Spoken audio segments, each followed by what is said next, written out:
Fala pessoal, estamos aqui em mais um evento, agora com o ilustre professor Luiz Golda, professor, docente da FMUSP e médico assistente do INCOR. Vamos falar um pouquinho sobre as novas atualizações em doença coronariana, o que tem mais novo de guideline, sobre as novas terminologias e os avanços nessa área. Goldick, é um prazer ter você conosco.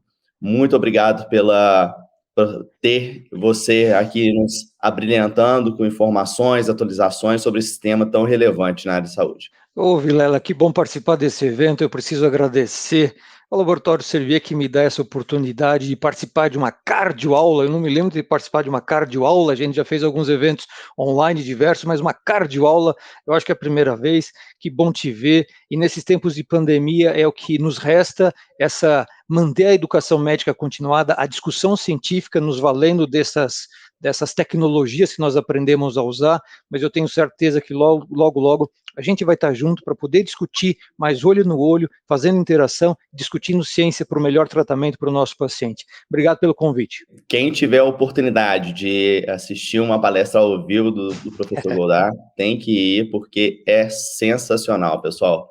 Realmente é algo fora da curva. Temos aqui na nossa plataforma, quando souberam que você seria o nosso professor, o nosso palestrante, encheram a nossa plataforma aqui de perguntas. Então, acho que você vai ter aí uma missão bacana de responder essas dúvidas que o pessoal quer que você esclareça. Primeiro ponto, por que mudou a terminologia de doença coronariana estável para síndrome coronariana crônica? Ô, Vilela, que legal que a gente está abrindo essa discussão com esse tema, que é a mudança da terminologia. Em 2019, isso veio da última diretriz europeia, de diretriz da doença coronariana estável, foi apresentada em 2019, no último congresso presencial em Paris, e de repente nós fomos lá para a sessão, nós fomos surpreendidos. Não é mais diretriz de doença coronariana estável, angina estável, de repente aparece um termo novo, síndrome coronariana crônica. E aí, durante a apresentação, Vilela, ficou tão evidente que nós, há muito tempo, estávamos chamando de uma condição tão complexa como a doença arterial coronariana e toda a sua fisiopatologia, vou comentar isso rapidinho, a gente chamava de uma doença só e chamava de angina estável. E quando a gente foi ler o documento e viu a apresentação, a gente parou para pensar, vê bem, essa é uma doença que acompanha o paciente ao longo da sua vida.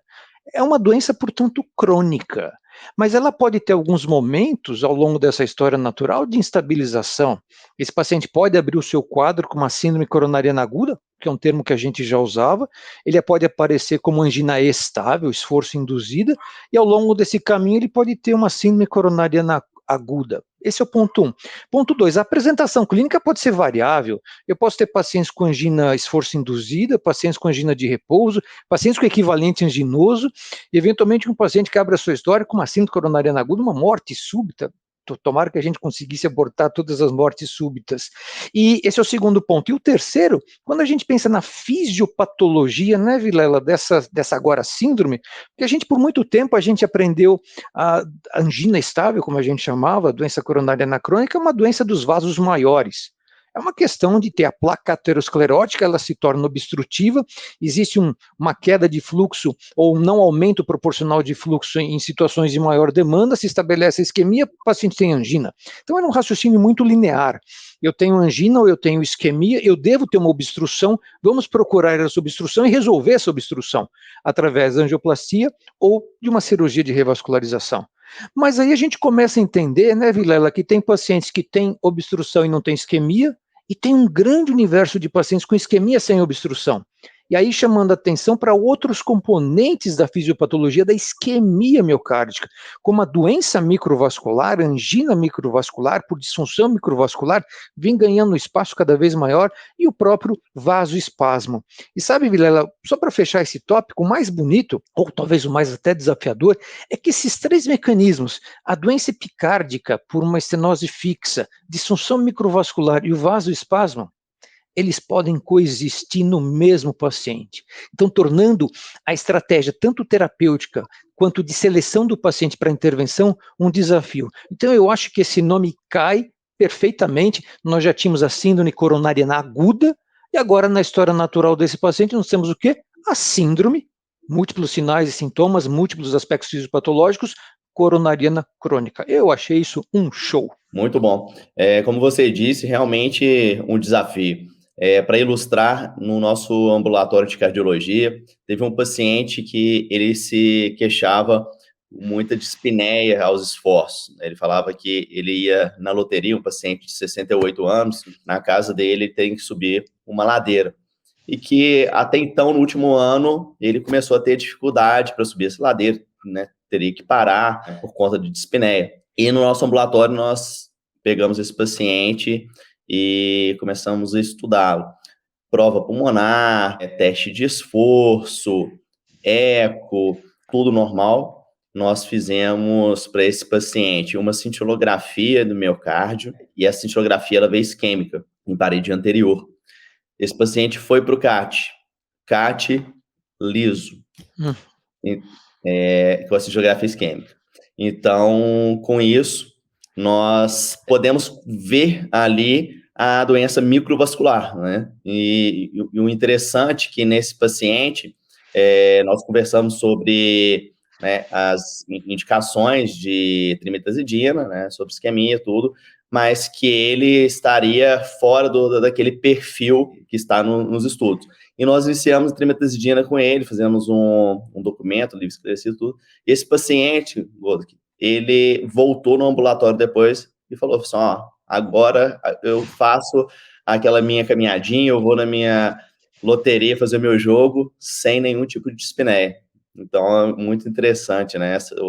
Esse microvascular que até então a gente não conhecia tão bem, né?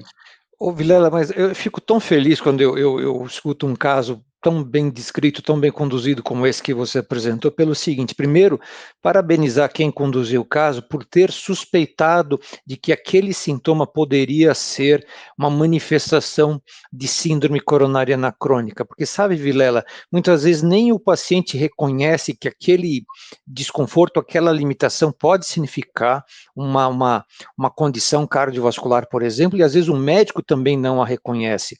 Você sabe que muitos pacientes atribuem, você vê isso na sua prática, eu tenho certeza que muitos colegas o veem, o famoso, doutor, eu devo estar ficando velho, meu desempenho já não é mais o mesmo, hoje eu me canso para fazer coisas que antes eu conseguia fazer. Tudo bem, todo mundo está ficando velho, mas eventualmente esse paciente pode ter doença, pode ter a síndrome coronariana crônica como causa dos seus sintomas, mas ele não atribui. Ele demora para procurar o atendimento e às vezes o colega também não reconhece isso. Então, que testemunho, eu acho que os colegas que estão nos acompanhando vão poder ter essa oportunidade de nos ver, pegar esse seu gancho que, na presença de sintomas em que você não consegue esclarecer muito bem, pacientes com mais fatores de risco vão suspeitar de que talvez seja síndrome coronariana crônica, e a dispneia, uma dessas possíveis manifestações. Parabéns à equipe que conduziu o caso, Vilela. Obrigado. E o interessante é que depois nós repetimos em 6 meses a cintilografia desse paciente, e a cintilografia já, mas sem nenhuma evidência de isquemia. É bem interessante, né, esse mundo microvascular que a gente está agora desbravando. E Vilela, só para fazer um gancho, porque, de novo, eu não posso perder essa oportunidade. Se o colega que assiste a esse paciente não tem essa sua percepção, frente a uma coronariografia em que não há evidência de lesão obstrutiva, corre-se o risco de maneira inadequada, voltar para a cintilografia e dizer, isto é um falso positivo da cintilografia, porque mostra uma isquemia na ausência de doença obstrutiva, reduzindo essa nossa discussão da síndrome para a procura da estenose fixa. Como não há estenose, eu vou rever a minha cintilografia, não, isso é um falso positivo da cintilografia, revejo os meus sintomas, não, realmente o senhor está ficando velho, e deixo de fazer um diagnóstico e, obviamente, deixo de oferecer, se eu não fiz o diagnóstico, o tratamento adequado. Então, você está abrindo essa nossa conversa com um ponto muito importante. Síndrome coronariana crônica, hoje, felizmente, é muito mais do que procurar uma estenose, uma lesão obstrutiva para justificar a sintomatologia ou um eventual teste provocativo de isquemia. Show, show. Gostei do nosso início, Vilela. Foi bacana. Gold, uma das perguntas que eu tenho que fazer para você sobre também um estudo que deu muita repercussão, né, no nosso meio da cardiologia, o isquemia. O que você acha do estudo, os dados? Ô, Vilela, vê bem, a cardiologia é fantástica e a gente, e síndrome coronária anacrônica, então, fica evidente no meu semblante, eu estou me olhando aqui na câmera, a paixão para discutir essa condição. E se a gente olhar em passado recente, como dentro do contexto da síndrome coronária anacrônica, a gente tem sido desafiado em relação a rever, não é nem paradigma, eu talvez me atreva a dizer, a rever dogmas que nós sempre acreditávamos e que jamais seriam colocados à prova sob risco de sermos acusados de má prática médica ou de conduzir um estudo antiético. Então a gente pode voltar no tempo, voltar mais de 10 anos, pensar no estudo CURAD, e só pensa para pensar, por que esse estudo chama CURAD?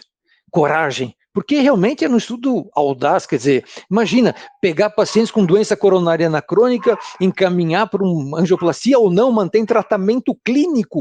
Meu Deus, quem é o louco que vai fazer isso? Todos sabem o resultado. Vamos avançar no relógio, pegar o estudo órbita, pacientes com doença padrão obstrutivo uniarterial tinham a lesão e randomiza para levar para a hemodinâmica ou não fazer angioplastia ou fazer angioplastia. Mas como eu posso não fazer angioplastia num paciente que tem uma estenose, meu Deus? E todos sabem o resultado, que não deu diferença em termos de qualidade de vida. E agora você traz o isquímia, que mexe com outro paradigma, com outro dogma que nós tínhamos, que ninguém podia testar, né? Então vamos lembrar para quem está nos ouvindo, pacientes com angina não limitante, e que iam para um teste provocativo, com isquemia miocárdica, estresse induzida, Vilela, pelo menos de moderada extensão, 10% na cintilografia. Mas como posso incluir esse paciente? Porque se eu pegar a diretriz europeia, acima de 10% do VE de massa isquêmica é indicação de intervenção, mas isso nunca havia sido testado, Vilela, de maneira prospectiva. Eu tinha os registros, eu tinha as análises retrospectivas. E alguém falou, tá na hora da gente testar esse trem, só para ficar aí com sotaque mineiro, vamos testar esse trem, e ver o que acontece. E aí, como era então esse estudo? Pegaram esses pacientes, função do VE preservada, não tinha disfunção do VE, não tinha síndrome coronária aguda recente, não tinha angina refratária, randomiza, mas para randomizar, Vilela, isso é um dado importante. Uma angiotomografia havia sido feita por um laboratório central que desconhecia, que não participava eventualmente do estudo, era um laboratório central que só ia ver o quê? Duas situações. O paciente tem lesão de tronco de coronária esquerda? Opa, tem lesão, não vou randomizar. E tem ausência de doença obstrutiva, disfunção microvascular, por exemplo, também não vou randomizar. E aí, se ele tivesse doença obstrutiva, ele poderia ser randomizado para uma de duas estratégias. Quais estratégias? Tratamento conservador, tratamento clínico otimizado, ou tratamento clínico mais uma estratégia intervencionista, manda para o CAT. E o outro paciente não manda para o CAT, porque o CURAD, o órbita, a randomização era depois da coronariografia. Aqui não, eles tiveram a audácia de fazer uma randomização sem conhecer a anatomia, excluído, obviamente, pela angiotoma lesão de tronco. Aí esses dois eram randomizados. Então, esse braço de intervenção, tratamento clínico, vai para o CAT, dependendo do que achar, angioplastia ou cirurgia. Segue por 5 anos. Mais de 5.000 pacientes. Resultado, não houve diferença em termos de redução do risco de eventos. Tem alguns detalhes, a gente pode discutir, as curvas se cruzam depois de 2 anos aproximadamente, no primeiro momento tem mais evento no grupo intervenção, que é o infarto periprocedimento, depois elas se cruzam, e aí passa a ter um aumento do infarto espontâneo no grupo conservador, mas seja como for, as curvas se anulam e no segmento de 5 anos, média de 3,5 anos, não houve diferença. Olha que perturbador, o que eu faço agora com a indicação da diretriz, Vilela? Se eu tenho mais de 10% do VE, vou indicar intervenção ou não vou indicar? É que o isquímia saiu depois da diretriz europeia, eles escaparam dessa, eles agora têm alguns anos, Vilela, para pensar, como é que eu vou colocar isso na diretriz? A nossa da SBC a gente deve atualizar para o próximo ano. E te garanto, meu amigo, nós já estamos quebrando a cabeça como é que nós vamos colocar o isquímia na nossa diretriz, como é que nós vamos orientar o colega cardiologista que tem um paciente com mais de 10% de isquemia. Eu já tenho umas ideias de como a gente pode orientar isso. Bacana, a gente vai querer depois dessas ideias para aprender um pouquinho.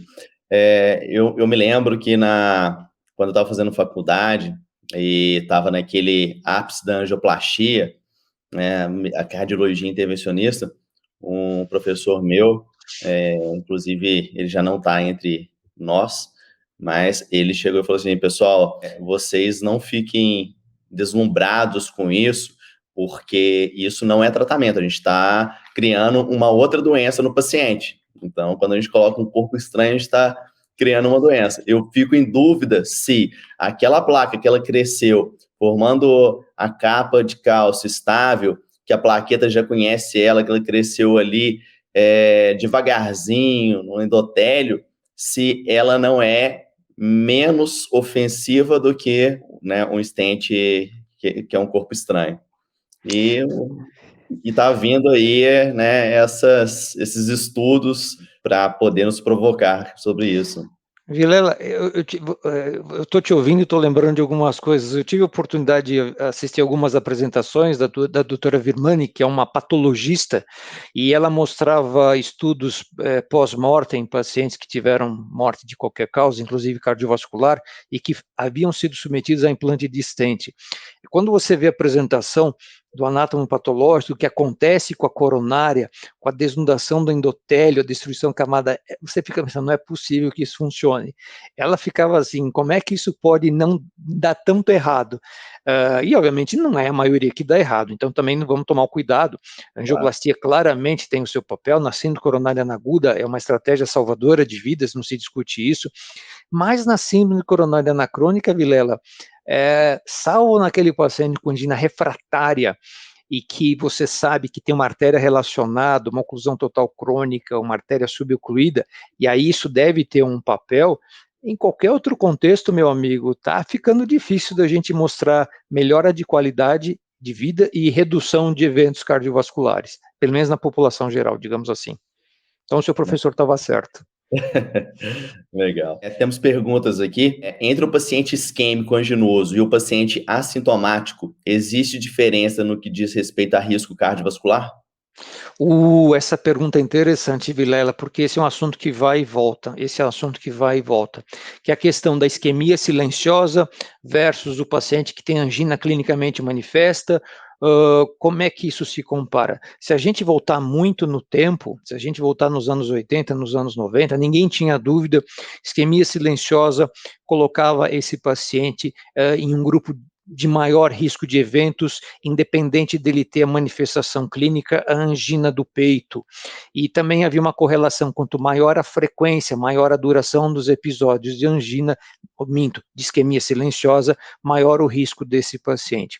Aí alguns estudos mais recentes, o próprio Clarify, o registro Clarify, mais de 30 mil pacientes, tentou olhar um pouco mais isso no mundo real, como é que essa questão angina versus isquemia. E a primeira informação que o Clarify nos trouxe há alguns anos é que sim, o paciente com angina do peito tem maior risco de eventos cardiovasculares do que o paciente sem angina do peito. E a isquemia isoladamente não seria um marcador de risco, mas na presença de angina, ela acrescentaria risco a esse paciente que já tem risco. Então, seria um agravante. Uma outra leitura do Clarify nessa mesma linha mostrou que os pacientes que têm infarto prévio são aqueles que se evoluem com angina no pós-infarto, e não é pós-infarto imediato, é em qualquer momento, tem um maior risco do que aquele paciente que tem angina na ausência de infarto. Quase que tentando definir, né, Vilela, subgrupos de maior risco dentro daquele espectro a que eu fiz referência da síndrome coronária anacrônica. Tem angina, tem isquemia, é pós-infarto, muito maior risco. Tem angina com isquemia, tem maior risco.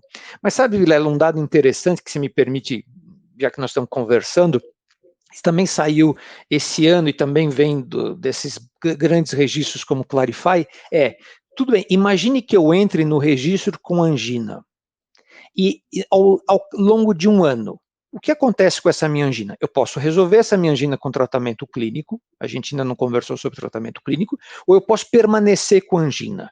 E eu tenho um outro grupo que entrou no registro sem angina. E ao final de um ano pode acontecer o quê? Ele pode continuar sem angina, ou ele pode desenvolver angina. Então são 4 grupos. Comecei sem angina, fiquei sem, desenvolvi. Comecei com angina, fiquei com angina ou resolvi minha angina. 1 ano de segmento. Aí eles foram olhar o que aconteceu em 5 anos. E olha que interessante, se você tiver como referência, Vilela, o paciente que começou sem angina e no primeiro ano estava sem angina, vamos chamar isso do risco mínimo. Aquele paciente que começou com angina, mas resolveu angina no primeiro ano, o risco dele em 5 anos é semelhante àquele que começou sem angina. A resolução da angina coloca esse paciente num grupo de menor risco. E aquele que começou sem e apareceu angina? E aquele que começou com e continuou com? Ah, meu amigo, esse paciente tem maior risco de eventos cardiovasculares, incluindo morte cardiovascular, incluindo infarto. Então, a resolução da angina coloca esse paciente num grupo de menor risco. E só para fechar, alguns estudos mostram, que foram estudos de imagem, que se a gente reduzir a carga isquêmica, porque isso o isquemia não testou, ele não teve um estudo, até onde a gente sabe, para ver se a carga isquêmica reduziu, mas o CURAD tinha, por exemplo. Mas se a gente reduzir a carga isquêmica, por qualquer intervenção farmacológica ou não, eu reduzo o risco dos meus pacientes. Portanto, para mim, hoje ainda, eu tenho um paciente com isquemia miocárdica, num Holter, não tinha sintoma, e essa história do sintoma a gente também pode conversar, porque tem doente que, aquele sintoma igual do seu paciente, eu me canso para ir à padaria, ele nem relatou, ele já estava isquemiando e ele não associou aquilo como uma manifestação atípica de angina. Então, para mim, paciente com isquemia miocárdica, sintomático ou não, para mim, eu estou diante de um paciente de alto risco. E quanto mais eu vou agregando, se pós-infarto ou as duas juntas, maior o risco. Então, eu respeito a isquemia miocárdica. Pegando um gancho no que você falou sobre angina, introduzindo a trimetazidina aqui na nossa conversa, interessante é que a trimetazidina ela ficou com um carimbo de antianginoso. Isso, né, no ambulatório, paciente com síndrome crônica, né, documentado, eu conversando com os residentes, vamos introduzir trimetazidina. Aí fala assim, não, mas ele não tem angina. Aí, mas ele tem equivalente anginoso. Assim, vocês querem tratar o sintoma ou o paciente? Né? Então, assim, eu vejo, né, quando em outras conversas de speaker, aulas, que ficou muito esse carimbo, né, trimetazidina se o paciente tiver angina, né, e acaba que esse paciente que tem a microcirculação, né, que a trimetazidina age tão bem, esse paciente acaba não tendo essa opção pelo médico aguardar o paciente fazer angina, e muitas vezes o paciente não vai fazer angina, né, paciente diabético, idoso, enfim. Lela, posso te dar uma dica, não vou nem conselho, não vou dar um conselho para um colega do seu calibre, mas eu vou te dar uma dica. Pega os seus residentes e só mostra um slide. Pega para os seus residentes e mostra o slide. Tem no Brown, tem qualquer livro-texto de cardiologia, que é a cascata isquêmica. Qual é a sequência de eventos que ocorre após o estabelecimento de hipoperfusão de isquemia tecidual? Aí eles vão falar, não, professor, quando tem hipoperfusão, pode alterar o ST, aí tem a dor no peito, nem vão lembrar de disfunção diastólica, que veio antes da sistólica, mas tem uma coisa que bem primária, que logo depois das alterações de perfusão, alterações metabólicas.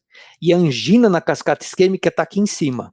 Então, toda a cascata isquêmica, há uma série de eventos que antecedem a manifestação dolorosa, ou o seu equivalente, a angina, e que podem ser abortadas se eu corrigir as alterações metabólicas que estão na base da cascata isquêmica.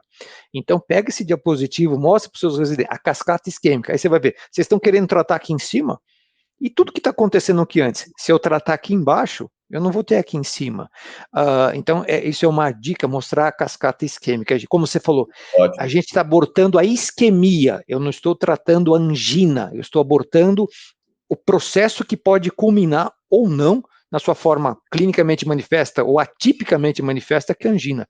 Então, gostei. Nós estamos discutindo um tratamento anti-isquêmico, não necessariamente só anti-anginoso.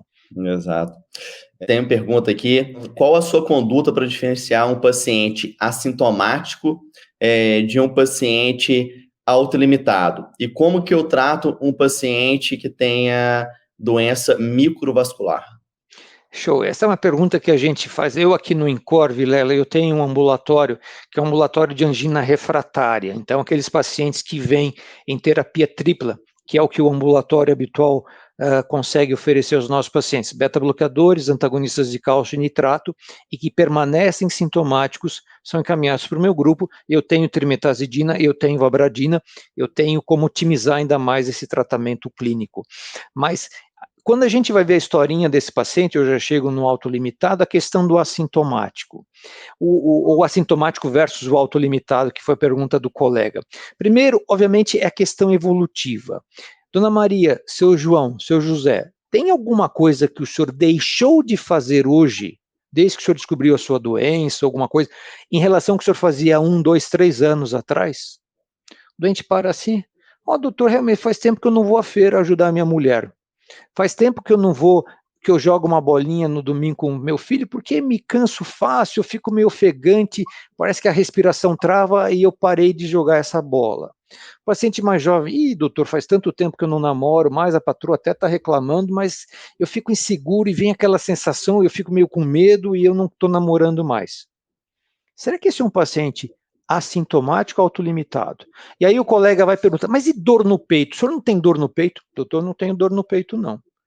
E se o residente, ou um colega até, mais experiente, para nisso, ausência de dor, ele põe ausência de angina, ele abstrai da cabeça, ele tira do diferencial síndrome coronariana crônica. Então, primeiro é esmiuçar na história, não o último mês, os últimos 15 dias, mas tentar ter uma foto um pouco maior da evolução, né, Vilela, desse paciente, do que ele fazia, o que ele deixou de fazer.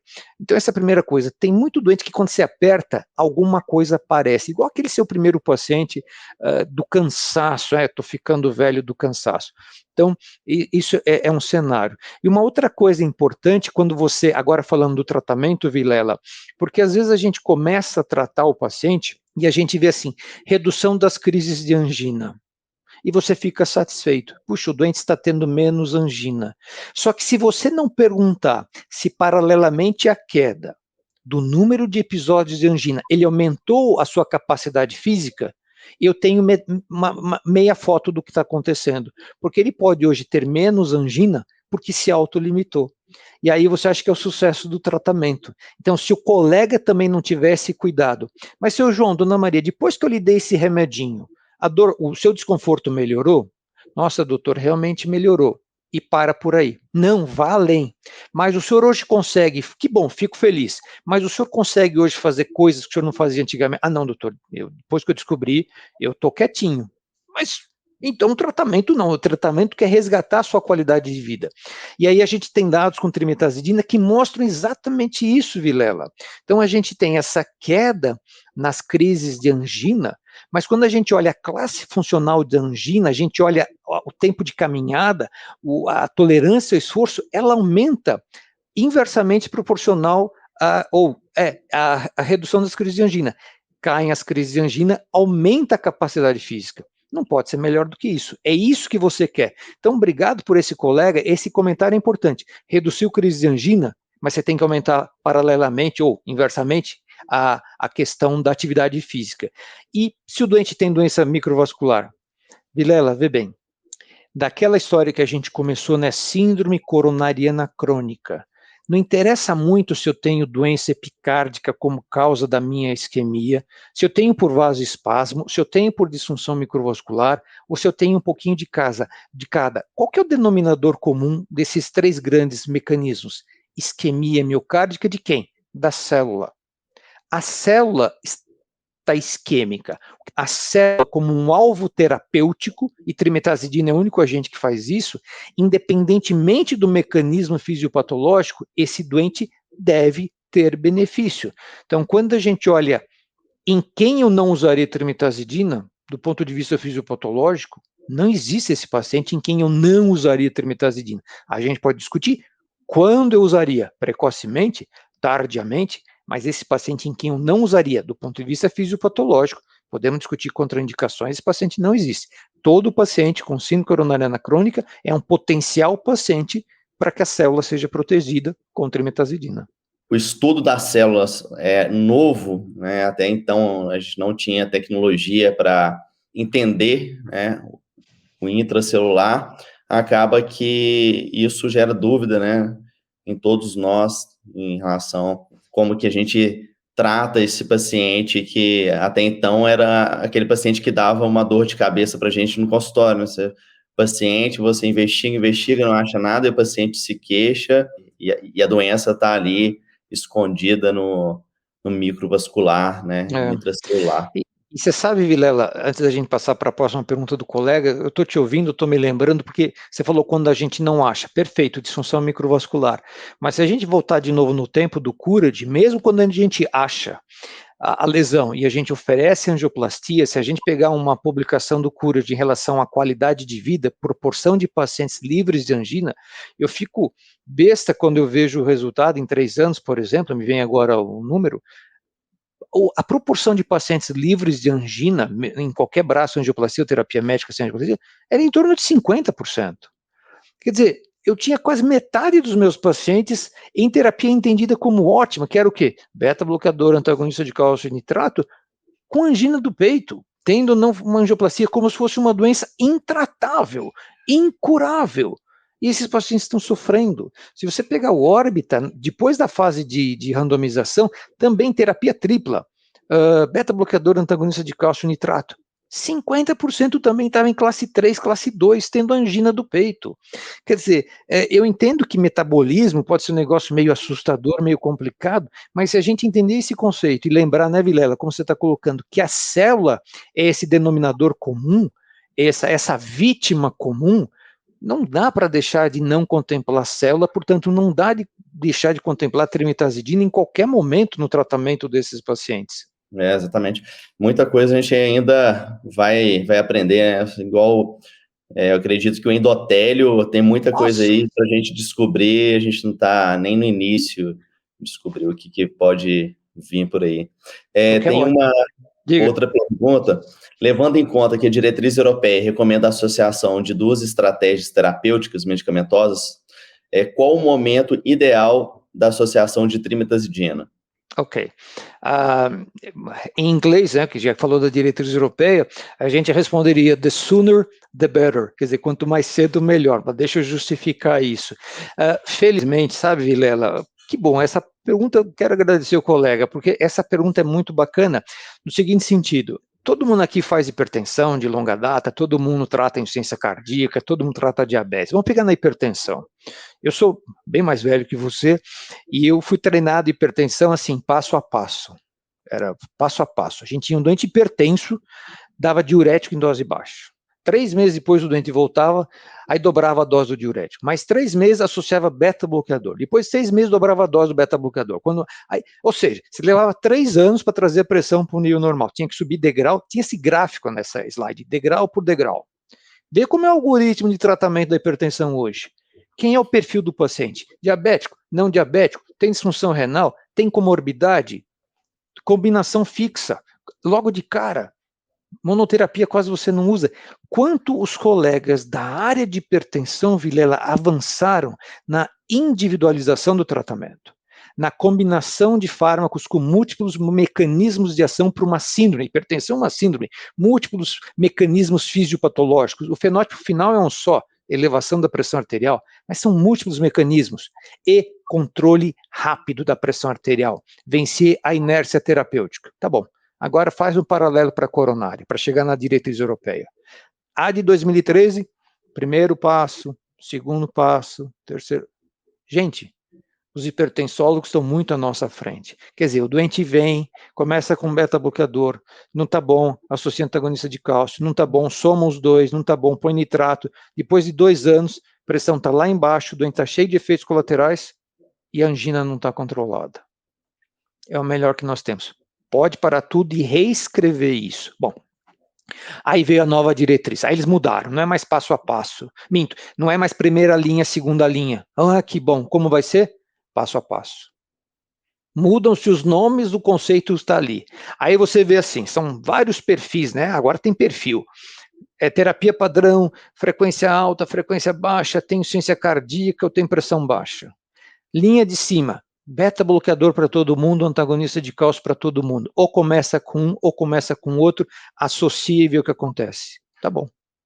Aí você vê uma tabelinha, Vilela, isso eu acho importante a gente ver. Grau de recomendação, 1A. Você fala, puxa, se eu não fizer isso eu vou preso, hein? 1A?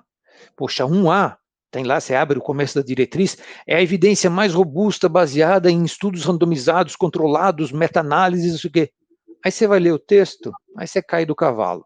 Ele escreve assim: embora não haja nenhum estudo randomizado que comparou a estratégia inicial de beta-bloqueador ou antagonista de cálcio ou a sua associação com qualquer outra estratégia antisquêmica, a gente vai manter como grau de recomendação 1A.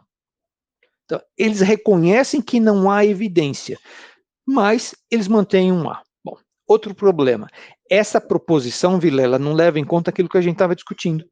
Imagina um paciente com angina vasoespástica e o teu residente não reconhece uma angina vasoespástica, puxa a diretriz, vê primeiro o agente beta-bloqueador. Aí está lá o beta-bloqueador que o teu serviço dá, que às vezes o SUS dá. O doente volta pior. Você está beta-bloqueando, libera o alfa, ele vai ter mais espasmo.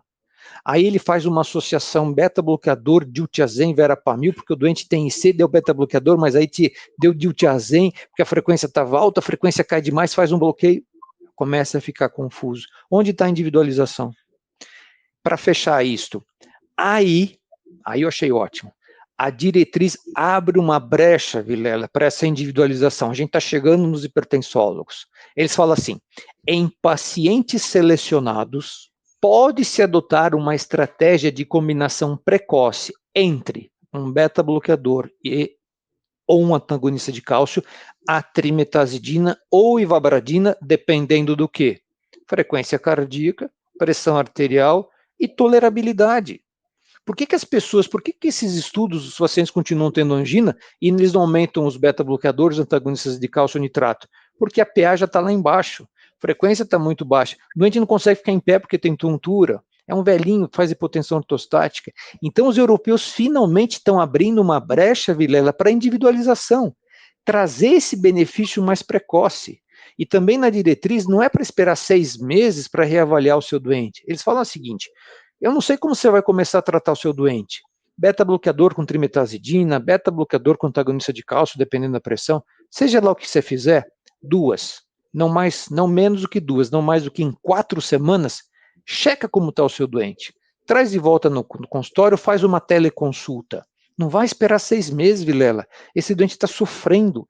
Então, essa associação precoce já é prevista. A nossa diretriz da SBC, a última, ela ensaiou essa recomendação, a gente pode discutir o nosso algoritmo, e ela recomenda já, se não de uma maneira muito explícita, mas está ali, beta-bloqueador, na ausência de contraindicação, e a trimetazidina já subiu, e a ivabradina já subiu. Não é mais para angina refratária, que é o que eu faço. Não é para essa angina, é para angina do consultório, para angina estável. Por isso que eu brinquei, the sooner, the better.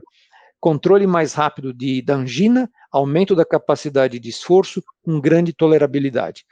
E, não vou falar agora, senão vou dar spoiler, porque a gente deve discutir essa nova apresentação, porque aí facilitou tudo para o nosso doente tomar um remedinho só de manhã e viver a vida dele. Mas isso eu vou deixar para depois.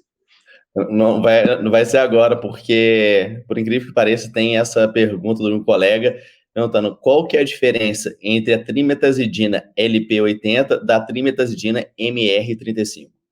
Ah, essa é bacana. Isso não é combinado, mas esse colega pode estar lendo nosso pensamento, hein, Vilela? Olha, de novo, dá para ver na câmera meus cabelos brancos, né? Você ainda tem cabelo, né, Vilela? Tá meio...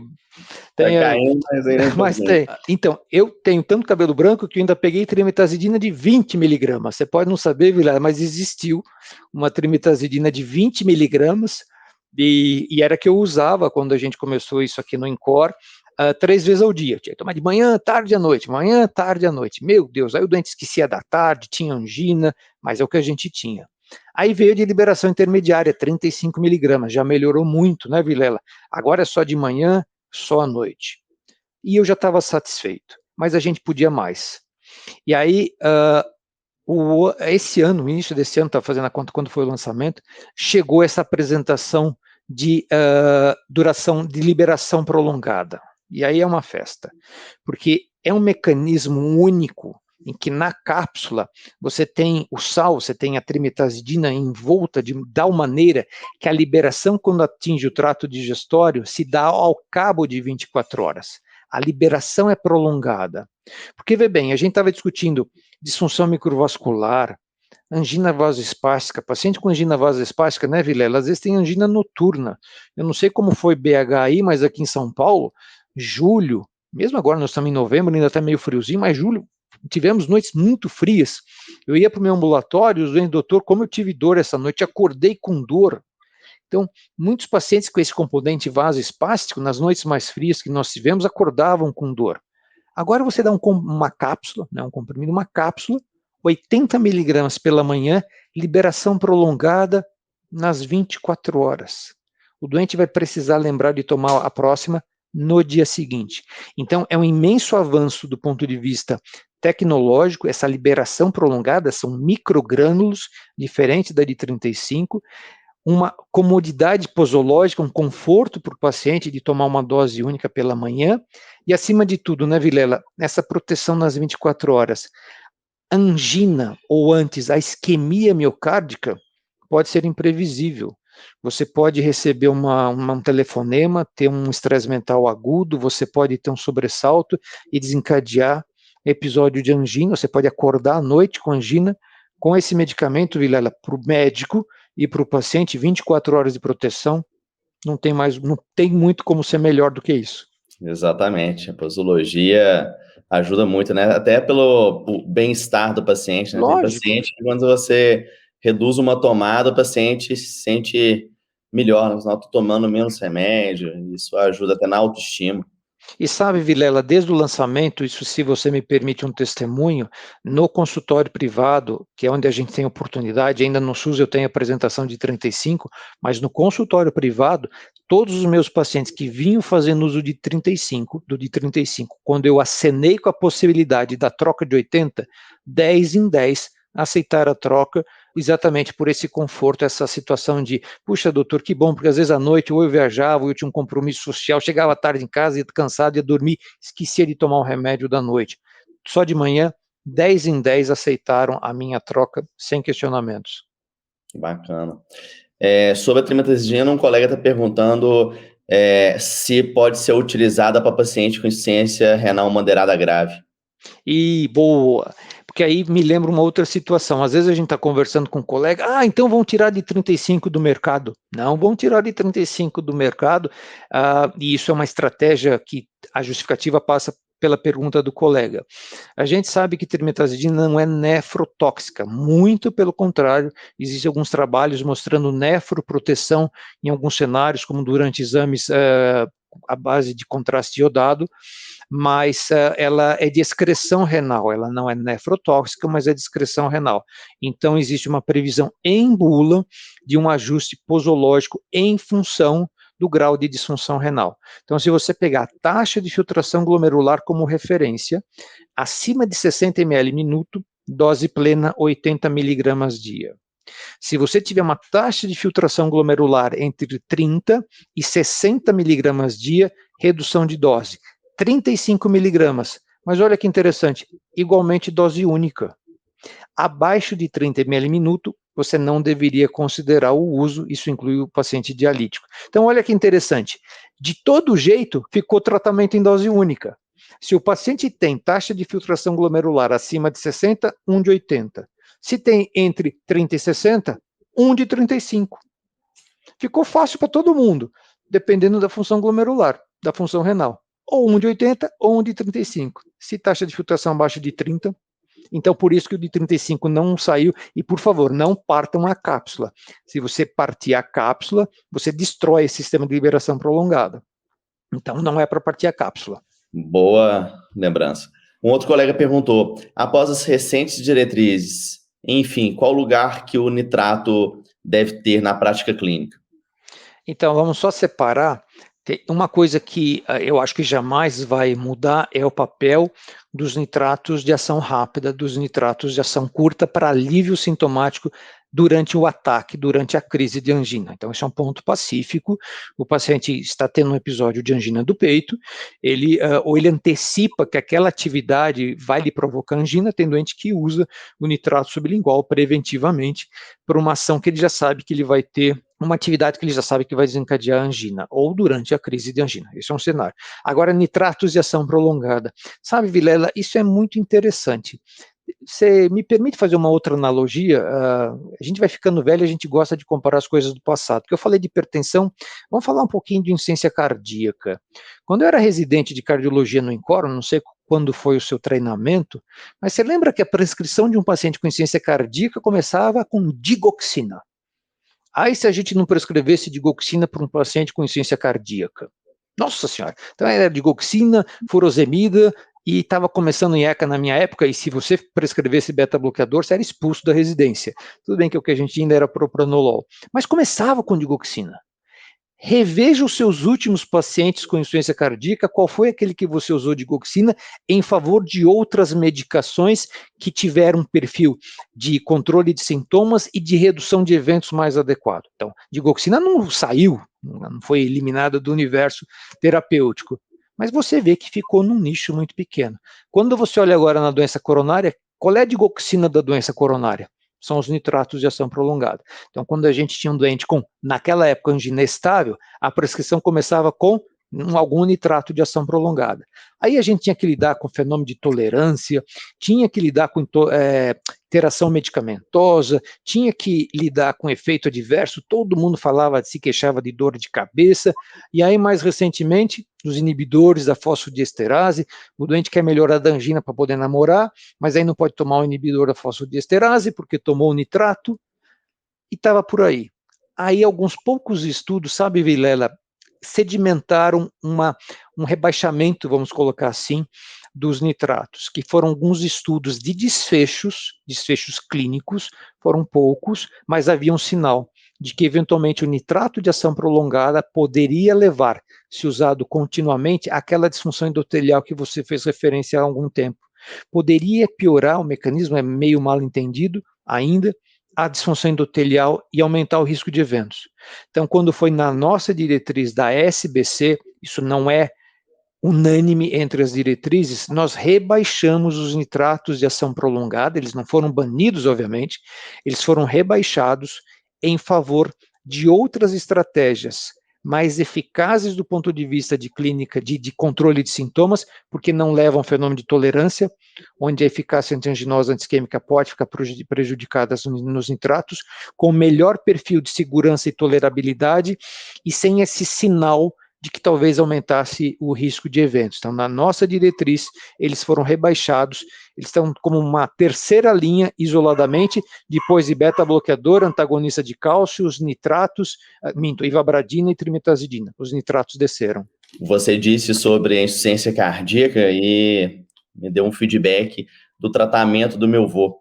O meu avô, ele é de uma era, né, ele faleceu, ele tinha insuficiência cardíaca, numa cidade bem pequenininha do interior de Minas. Ele estava fazendo um uso apenas para o tratamento de insuficiência cardíaca, de digoxina e furosemida. Então, eu na residência, quando eu falei assim, vô, o que você está tomando de remédio? Você fica internando aí o tempo todo. Digoxina e furosemida. Eu falei assim, poxa, tá só para sintoma, não tem nada que reduz mortalidade, hospitalização, nem nada. Vilela, uma prescrição, desculpa, de 30 anos, que é quando eu fiz a minha residência, era digoxina e furosemida. Então, quanto a gente avançou na insuficiência cardíaca, por isso que eu fiz essas comparações com a hipertensão e com a insuficiência cardíaca, eu acho que aqueles que fazem assim coronariana crônica pararam um pouquinho no tempo, as diretrizes mais ou menos eram réplicas do documento anterior, sem grandes avanços. Essa europeia de 2019, eu acho que representou um avanço, e eu vou fazer uma propaganda aqui, viu, Vilela, para quem estiver nos acompanhando. Se a gente realmente caprichar a nossa de síndrome coronariana crônica, a gente vai adotar o mesmo termo, a gente deve lançar aí, vamos achar lá em 2022, até o final do ano que vem. Acho que vem coisa boa por aí, acho que vai ser revolucionária, vamos ver. Vamos ver, precisamos. Precisamos. Tem uma outra pergunta aqui, Na terapia atual da síndrome coronariana crônica, quais tratamentos medicamentosos comprovam, de fato, proteção cardiovascular? Em quais perfis de É, paciente? muito bom. Vamos dividir, Dinho, no tratamento da síndrome coronariana crônica, dois grandes grupos de fármacos. Porque falamos em ciência cardíaca, hipertensão, qualquer situação em medicina, você quer um de dois objetivos, ou melhorar a qualidade de vida, você quer que o seu doente viva melhor, e o segundo, que ele viva mais. Então, idealmente, você quer que ele viva mais e melhor. Mas se eventualmente ele já viver melhor, isso se aceita como estratégia validada, qualidade de vida é importante, e, obviamente, quantidade de vida ou redução do risco de eventos. Quando você pega os antianginosos de maneira geral, viu, Vilela? Os antianginosos de maneira geral, nenhum antianginoso, até o momento, que sabidamente eles melhoram qualidade de vida, conseguiu se demonstrar impacto em termos de redução do risco de eventos. Nessa hora já deve ter alguém digitando, pera lá, mas o beta-bloqueador reduz o risco de eventos. Pera lá, beta-bloqueador reduz o risco de eventos na síndrome coronariana crônica em quem? No universo total de pacientes com síndrome coronariana crônica? Não. É o paciente com síndrome coronariana crônica que conta a história de infarto recente, porque ele cai na indicação porque ele teve infarto, e, obviamente, o paciente com síndrome coronariana crônica com disfunção do ventrículo esquerdo. Então, você veja que o benefício entra por uma outra indicação. Então, se eu for ler a diretriz de IC, aparece beta-bloqueador com ou sem síndrome coronariana crônica. Quando eu faço a síndrome coronariana crônica que tem IC, eu tenho que replicar aquele benefício. Então, beta-bloqueador como antianginoso, no universo geral, não reduz eventos. Pós-infarto recente, disfunção do VE, claramente reduz. Antagonista de cálcio não reduz, os nitratos eventualmente podem aumentar. Ivabradina reduz? Reduz. Mas em quem? Também no paciente com disfunção do ventrículo esquerdo, que é o estudo Beautiful, fração de ejeção abaixo de 40%. Trimetazidina, na população geral, talvez também não reduza o risco de eventos. Mas se eu tenho um paciente que tem disfunção ventricular isquêmica, por aquela otimização da produção de ATP, tem muito estudo mostrando essa melhora da fração de ejeção com redução do risco de eventos. Abre lá nossa diretriz de síndrome, a época era angina estável. De angina estável, tem uma indicação de trimetazidina na presença de disfunção do ventrículo esquerdo. Então, a gente está começando a nichar esses cenários para esses antianginosos que poderiam reduzir o risco de eventos. Proteção cardiovascular é a proteção de eventos aterotrombóticos. Controle rigoroso dos fatores de risco, controle a sua hipertensão, controle o seu diabetes, controle os seus lípides, mudança do estilo de vida, cessação do tabagismo, atividade física regular, peso ideal, dieta adequada, controle do estresse, seja feliz. E eu ia fazer uma brincadeira com Minas, torcer por Atlético, torcer por Cruzeiro, mas eu vou me abstrair, porque isso pode ser fator de risco no momento atual, então deixa isso quieto. Então, se fizer o resto, está de bom tamanho. Muito bom.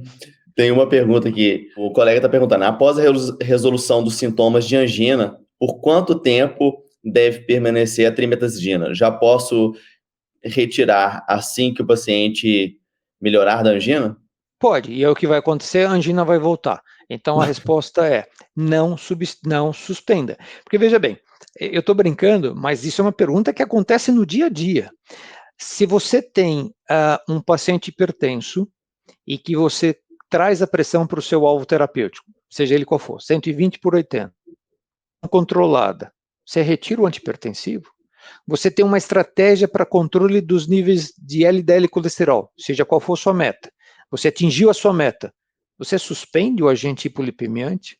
Se você tem um paciente com angina do peito, por qualquer mecanismo fisiopatológico, você controla os sintomas com trimetazidina, você vai suspender a trimetazidina? Então, a ideia, Vilela, e eu brinco isso com os meus pacientes, essa é uma frase que eu uso há muito tempo, que a nossa especialidade, a da cardiologia, é aquela especialidade que cura quase nada, mas controla quase tudo. Então, nós convivemos com condições crônicas e esse doente vai tomar essa cesta para redução do risco de eventos e melhora de qualidade de vida por toda a vida.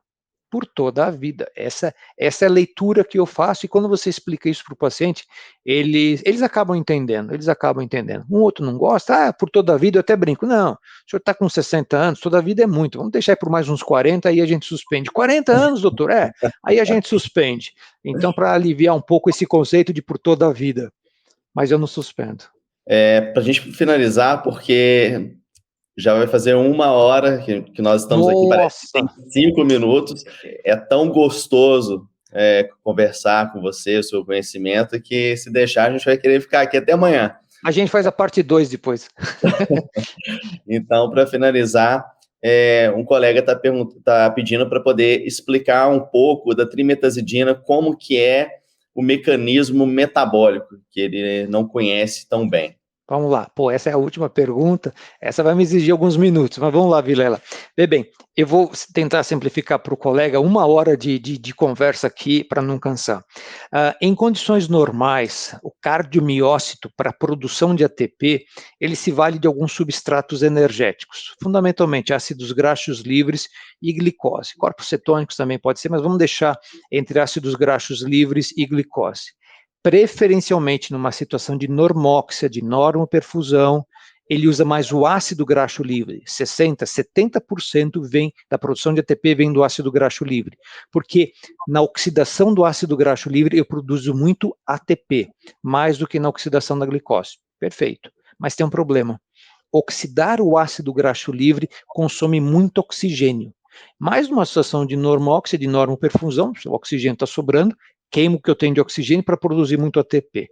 Quando a isquemia se estabelece, e lembra na cascata isquêmica que eu fiz referência, por que essa alteração metabólica é tão básica, acontece aqui tão na base da cascata isquêmica? Porque quando a hipoperfusão se estabelece e eu continuo queimando ácido graxo, algumas alterações metabólicas se estabelecem. Primeiro, a glicólise desacopla da oxidação da glicose. Com isso, eu vou acumulando mais piruvato, que não consegue entrar na cadeia do ciclo de Krebs. Esse piruvato é acumulado e converte o quê? Em lactato, acidose intracelular. E eu continuo tentando queimar ácido graxo livre na ausência de oxigênio, porque eu estou numa situação de isquemia. O que acontece com a produção de ATP? Vai lá para baixo. Então a célula começa a sentir um momento de pânico ali, de desarranjo metabólico. Eu estou entrando em acidose intracelular, estou com desarranjo dos meus canais iônicos, minha produção de ATP está caindo, eu tenho que aumentar a produção de ATP ou queimar mais ATP para tentar restabelecer a homeostase iônica. É um pânico na célula. Disfunção contrátil, liberação de mediadores de dor, angina do peito. Mas lembra, isso está na base da cascata isquêmica. E aí as coisas vão acontecendo. Alteração elétrica, você tem a disfunção diastólica, disfunção sistólica, angina e, eventualmente, morte. Quando a gente dá trimetazidina, Vilela, e para esse colega, o que a trimetazidina faz? Ela corrige esse desarranjo metabólico. Ela vai na oxidação dos ácidos graxos livres e bloqueia uma enzima-chave para essa oxidação dos ácidos graxos livres. Ela interrompe esse processo, favorecendo o quê? Oxidação da glicose. Ela libera a oxidação da glicose. Com isso, aquele piruvato que estava sendo convertido a lactato, eu interrompo, subo o pH, reverto a acidose intracelular. Esse piruvato agora entra no ciclo de Krebs, eu começo a produzir mais ATP de maneira mais eficiente. Então, quando eu faço uma relação matemática, molécula de oxigênio consumida por molécula de ATP produzida, a oxidação da glicose é muito mais eficiente. Por isso, né, Vilela, que, de novo, independente do mecanismo fisiopatológico, essas alterações isquêmicas estão na base da célula isquêmica. Por isso que com trimetazidina eu consigo reverter muito antes desse paciente ter alteração elétrica, ter disfunção sistólica, disfunção diastólica ou mesmo angina do peito. Então, eu sei que é um pouco complicado, mas o resumo da ópera é: eu bloqueio uma via de oxidação em favor de uma mais eficiente. Produzo mais ATP, a célula melhora a contratilidade, a gente tem dado disso, melhora a fração de ejeção, melhora a angina, reverta a acidose intracelular. E você falou que hoje a gente tem como medir, você quer saber? A gente tem. Aumenta em 33% a produção de ATP. Até isso a gente consegue saber. Espero não ter cansado o colega depois de 1 hora de falar de mitocôndria, de metabolismo, mas é bacana saber que atua na célula cardíaca. Não é no vaso, não é em lugar nenhum, é na célula isquêmica, na célula miocárdica. A explicação foi tão boa que, se explicar para uma pessoa leiga, a pessoa leiga vai entender de tão objetiva, e ótima explicação. Às vezes um slide ajuda, Vilela, mas a gente não fez slide, então eu não sabia as perguntas, mas vai sem slide mesmo. O interessante é que, infelizmente, ainda tem muitos colegas que não acreditam nesse tratamento, né, celular metabólico. Eu já tive colegas que falaram assim, você vai me desculpar, mas um remédio que é para o coração, que não altera a hemodinâmica do paciente, frequência cardíaca e pressão, eu não acredito. Aí eu brinco, falo assim, então você começa a desacreditar da medicina, porque o foco do futuro é a célula. Ô Vilela, rapidinho para a gente fechar, quando eu escuto alguma coisa nesse sentido, eu sempre me lembro qual é o cardiologista, talvez os grandes professores saibam explicar todos os mecanismos de ação dos antiarrítmicos, quais canais, quais correntes iônicas estão sendo bloqueadas por esse fármaco ou aquele outro fármaco. Isso vale para os novos anticoagulantes orais, qual o mecanismo da cascata de coagulação está sendo. Mas a gente aprendeu a usar e a gente acredita nos resultados. Hoje a gente usa os novos anticoagulantes e não tem mais o INR como instrumento de monitoramento e a gente acredita no resultado.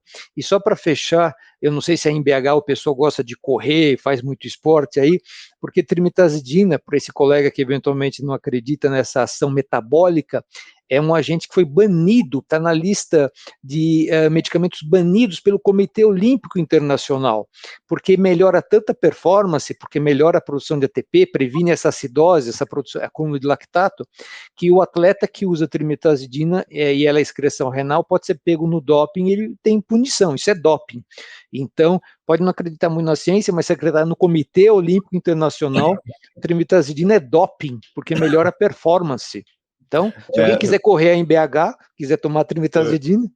Foi muito bom isso, porque nas aulas que eu faço sobre trimetazidina, eu termino as aulas justamente com as notícias na mídia, né, das principais, com a trimetazidina com doping. Eu falo assim, se melhora o coração bom, imagina o coração isquêmico. É isso mesmo. Então, é fantástico, Vilela, fantástico.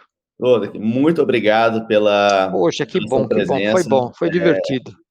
Um espetáculo, é uma delícia a forma como que você explana, explica todo o seu conhecimento. Eu acredito que todos aqui estão super mega satisfeitos quando Obrigado. Nós comentamos que você seria a estrela da noite. Foi realmente um boom de perguntas e algumas ficaram sem responder. A gente vai responder depois no privado. E muito obrigado a você, a Servier, por esse evento, que acredito que realmente mudou aí o conceito, atualizações de muitos nossos colegas. Obrigado. Vilela, obrigado pelo convite, pela oportunidade de falar para tantos colegas. Eu só achei que você ia terminar de maneira diferente, quando você falou que ainda faltaram algumas perguntas que eu ia responder no privado. Eu achei que eu ia responder no presencial, num próximo evento, mas fico presencial para quando a gente puder estar junto, mas tudo bem, vamos fazer no privado, já que não dá para fazer no presencial por enquanto. Exatamente, em breve estaremos todos juntos aí, né, no fim dessa pandemia, se Deus quiser, fazer eventos presenciais. Se Deus quiser. Obrigado, Vilela, um abraço. Um abraço Obrigado a todos. Obrigado pela audiência, obrigado pela atenção. Até mais, pessoal. Tchau.